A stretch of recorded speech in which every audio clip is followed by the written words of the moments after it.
Sardinas ba kamo? No problem, cause for today's video ay lulutuin natin ito ng mas yummy at healthy sardines. Tara! Gumamit pala ako ng olive oil dyan at sinimulan ko ng lutuin yung ating onion. Alam nyo ba mga sisi na ang protein and heart-healthy fats in sardines can help to build our muscles and strength? At syempre, nilagay ko na rin yung bawang natin. At habang niluluto yan, mas marami pa pala tayong benepisyo na makukuha sa sardinas. Just like very high in omega-3s, very high in vitamin D3, vitamin E, high in calcium, and good source of minerals. Kaya naman, nilagay ko na rin yung carrots at bell pepper natin para maluto agad. Para mas mapabilis, takpan lang natin ito ng saglit. At pagkaraan ng ilang minuto, ay i-check natin ito at haluin. At pagkaraan ng ilang saglit, ay ilagay na nga natin ang jasmine ng buhay mo. Ay, sardines pala!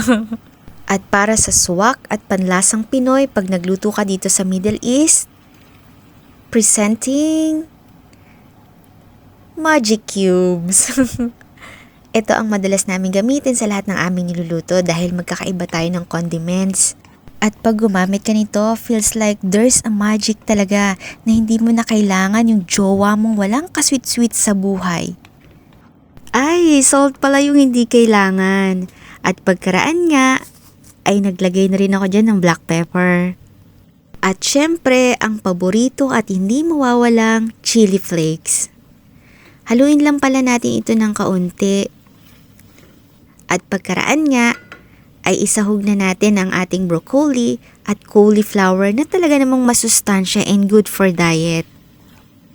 At ang cauliflower natin na talaga namang good for losing weight cause it's extremely low calories and has a dietary fiber.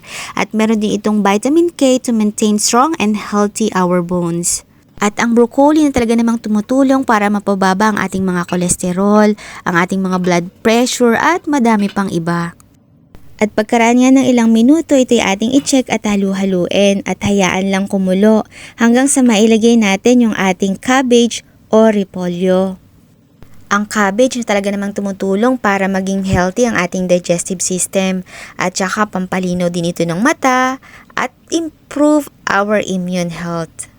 Kaya naman talagang hinalo-halo ko ng ating cabbage at para nga sa mas mabilisang luto ay tinakpan ko na ito at hinayaan kumulo.